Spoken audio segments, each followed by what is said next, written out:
Congratulations to the Philadelphia Eagles for winning the Super Bowl. Now it's time for me to get back to golf. So welcome back to Teeing Off. If this is your first time listening, welcome in to Teeing Off. I'm RJ McCullough. And I'm just going to get right into it. Not really going to waste too much time. And this made it final.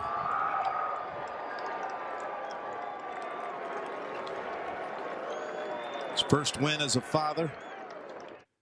Gary Woodland may have come across a bit of a surprise winner on Sunday, considering where he started the final round, but a 64 from him ended his 5-year drought without a win on the PGA Tour.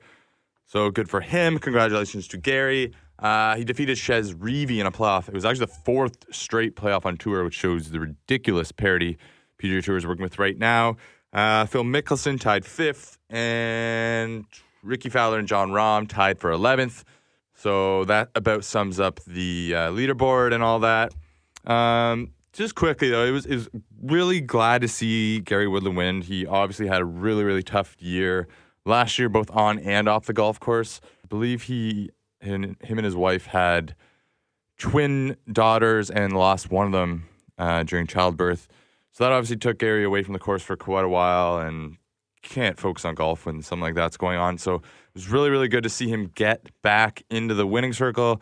As I said, he ended a 5-year drought. I saw Gary at the Canadian Open when I was there last year. I followed him for an entire practice round. I think it was on the Wednesday, the event, and he's just like ridiculously talented. He crushes the ball. He's really, really good short game. He flights his ball. He can turn the ball each way, high, low, whatever he wants to do. He has a really good ball flight. Seemed to have like a good mental grasp of the game. Really well liked on tour.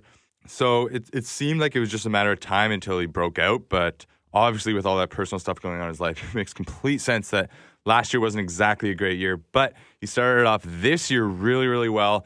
And he now ended that drought. And he should be a guy that's contending in majors this year. I don't know if I would outright pick him to win, but he's definitely a guy that will be on my radar come major time.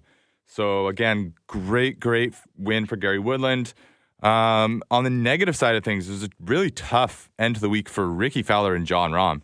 Both of them were going in the final round looking to capture victory. Of course, Ricky, he has had runner-ups the last couple times at this event. He's always in the running to win here, but he never gets the job done. So he was in the lead heading into Sunday, and then he basically collapsed, didn't make a putt at all on Sunday. He finished tied 11th with Jon Rahm. And Jon Rahm, an interesting guy, because he's another guy that's got all the talent in the world. He's really young. He's already the number 2 player in the world. He's already won just a few weeks ago. But he has a bit of a problem with his temper. There was one hole where he attempted a flop shot. It didn't go so well, and there's a gif of it going around on Twitter, and he just slams his club into the ground. Looks pretty childish. He's getting some flack from that. His response is that, he's got some Spanish fire. He's got to let out his anger sometimes, or else he's not going to be able to play his best because that anger is just going to bottle up. I think he used the analogy of a Coke bottle spilling over. But yeah, it's a little disappointing to see that. Personally, as someone that can maybe get a little angry themselves from time to time on the golf course, I'm not going to say that I really care that much about this, but generally just not the greatest look, I guess. So all in all, though, it was the tournament itself, like just great scoring, lots of birdies, lots of eagles, lots of fluctuations on the leaderboard. I'm going to get into the 16th hole next, but in terms of the actual tournament, the event, really, really good. And again, congratulations to Gary Woodland. Every year at the Waste Management Phoenix Open, the 16th hole becomes, if not the main story, at least one of the top stories. And, of course, this year was no different.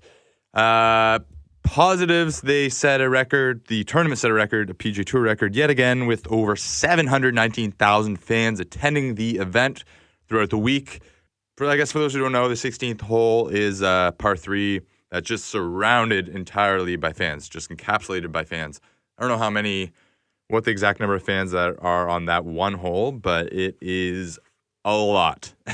It's loud, and it's just amazing. If you have never seen it, you need to see it because there's nothing like it in golf. They set another record for most fans attending the event. There had some amazing highlights on the hole just on Sunday alone. Kuchar hitting it to an inch away from a hole-in-one. Mickelson draining a 30-footer, I think it was, to stay in the contention late on Sunday. There was chanting, there was booing, there was cheering, there was jeering. The place was an absolute zoo, and I loved it. I mean, the video of the streaker, I think it was on Thursday. That's one of the funniest things I've ever seen. The amount of time that streaker was out in front of the green without any security or anyone coming to get him blew my mind. If you haven't seen that video, definitely a must-see. And even Ian Poulter, a guy known for being ornery at times, to put it mildly, he shanked one right into the grandstands on 16, and even he handled the heckling pretty well. Because, if you miss the green, you get booed. But that's the way it is. He hit it in the grandstand, and he handled it well. Again, though, if anytime you inject fun into golf, there's going to be, A, people who don't like it, and B, people that do like it but take it too far. For example, Jordan Spieth, he was heckled twice on the course during his first two rounds. Once, the second time was as he was trying to make a putt to make the cut. He missed that putt, obviously, and didn't talk to the media after. So I don't know if Jordan will be back. He seemed pretty pissed off, and rightfully so in that case. Clearly no one likes that or thinks that's okay to be calling out something while someone's swinging. We saw that with Tiger last week while he was trying to putt. But then there's stories of guys complaining they don't like getting booed, or just as an example, Justin Thomas having a bit of a pissy fit. He had a double bogey on one of the days, and he threw his club at his bag and all this. He handled it okay, tried to be funny when he picked his ball out of the hole, but that's not that big of a deal to me. The bigger deal, there's those traditionalists, the purists. They want the game to remain classy and quiet and all that. To that, I just say, it's 2018. Outside of the majors, this is one of the best tournaments on the calendar each year. It gets a lot of people that don't really like golf tuning into golf just to watch it. And why is that? Because it's fun and because it's different. I wish every tournament had a par 3 like this. It would make golf so much more appealing to those who would rather, let's say, watch paint dry than watch polite clapping and hushed tones for 4 to 6 hours. I mean, I'm a diehard golf fan, but give me a crowd of rowdy, loud, singing, dancing fans and mixing golf. That's not a recipe I'd mess with. So I think people that are upset about this type of thing being on the PGA Tour, I think they just need to give their heads a shake, and it's not going away. So get with it, or you're going to be on the wrong side. That's just my opinion.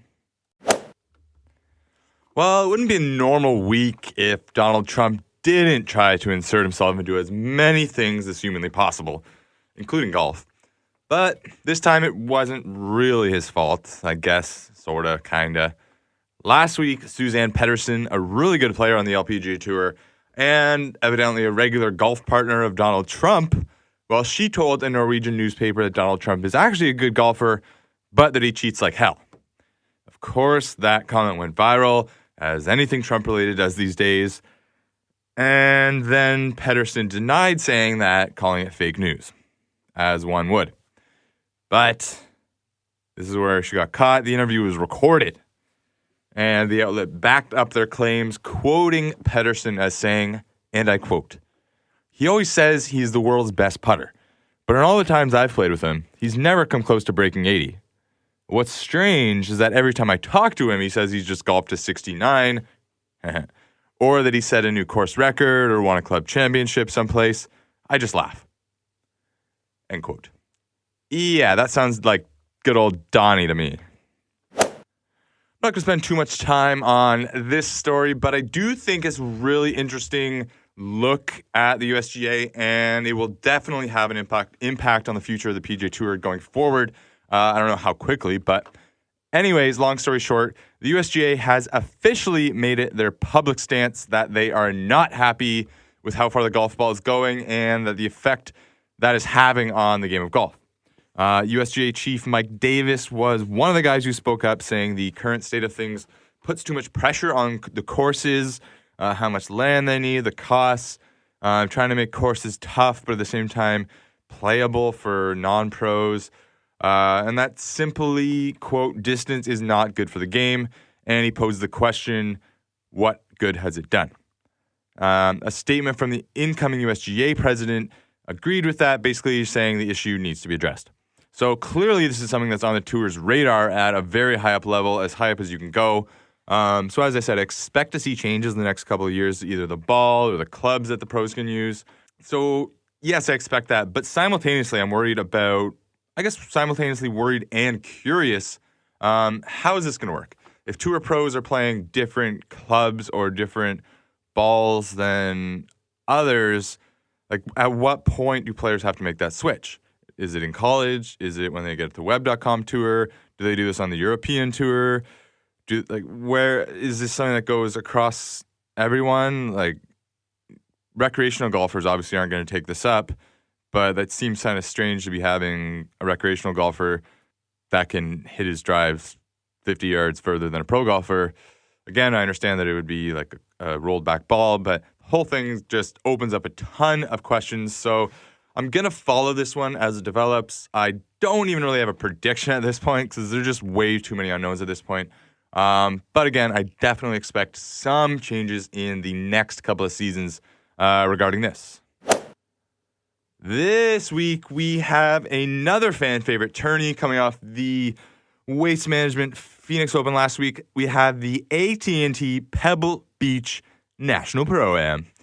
And there actually are three factors that make this a great tournament. And I'm not being sarcastic. It actually is a really good tournament. The field, the celebrities, and the courses. First, the field.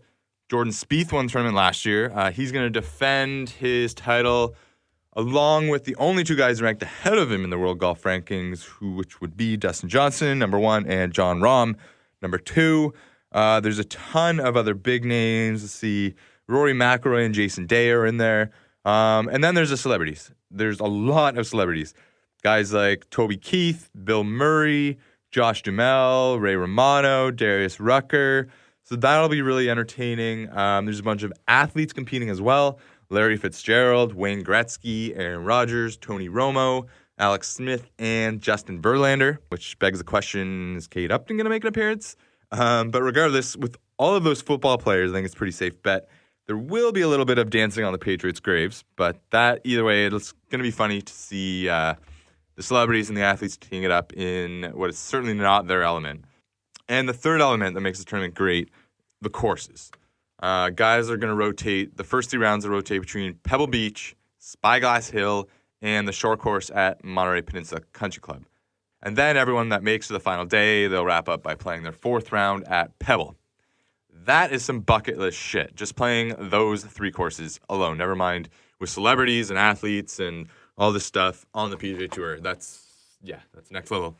I'm going to have a preview blog coming out on Wednesday with my picks and some more in-depth details about the actual event. I'm not going to go on too much about that because so much can happen between now and Thursday. So you can find that on Wednesday or any of the highlights from today on teeingoffblog.com. You can go through Twitter at RJTeeingOff. This podcast is available on SoundCloud, iTunes. You can go to my YouTube page, RJ McCullough, etc., etc. Please subscribe, rate, comment, etc. Any and all feedback is really, really appreciated, honestly. I really want to hear back from anyone that listens. I've got some bigger plans for this podcast and a couple of other things I'm working on. I'm going to be ramping up definitely over the next few months. So if there's anything at all you'd like to see or hear, just give me a shout. I'm RJ. Thanks for taking the time to listen and enjoy Pebble.